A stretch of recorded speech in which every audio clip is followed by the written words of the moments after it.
akit ko dito. Di ba? Bukas ang pintuan, labas. Pwede, space siya. Di ba? Kasi ang hirap nung pagka kinuha mo, bitbit mo, yung pag-ikot mo, baka may bystander eh. So dito pa lang, pagkakuha mo, paglabas mo ng kotse, at least alam mo, clear yung ibabaw. Okay? Same as this one, kapag may crowd, may threat, hindi nyo pwede i-holster kasi may threat, pero hindi nyo makita yung threat. Pero may crowd rin, ayun yung muzzle, may tutok, rather na nasa baba na ang tagal, sul kayo. Tapos yung engagement time, mabilis nga. Okay? So, madali siya. Kahit sa CQB, pagpasok nyo, room entry, kahit dikit-dikit kayo, di ba? Pagpasok nyo, okay siya. So, safe siya. So, it's another skill na you can use to your advantage if that situation dictates. Okay? Kung sakali naka-seatbelt. Seatbelt. Okay, seatbelt, no? Another thing. Doon sa seatbelt naman, pagka kailangan nyo i-engage, yung seatbelt, yung thumb, ipapasok nyo sa loob. Okay? Kasi pag minsan may situations na bumaliktad yung kotse nyo. So, yung orientation nyo, hindi nyo alam, di ba? Hahanapin nyo.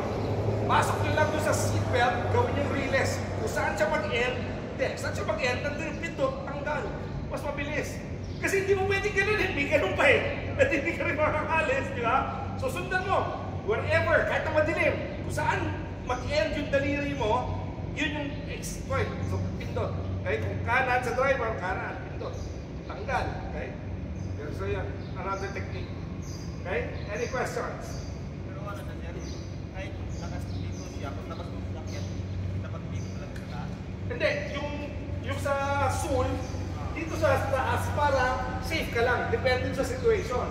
Diba? Kung yung baril mo, hindi naka-holster, nakahawak mo, lalabas ka, at least alam mo, nandito yung baril, alam mo rin, wala siyang flare-flap kasi under stress ka eh. So paglabas mo, kaya hindi makahanap ka ng cover, then pwede ka na. Tapos gusto mo bumalik, sul ka na. Pero huwag ka lalabas na nakasul. Bakit? Kasi pag nag-sul ka nga, nakaupo ka, nakatutok sa paa mo.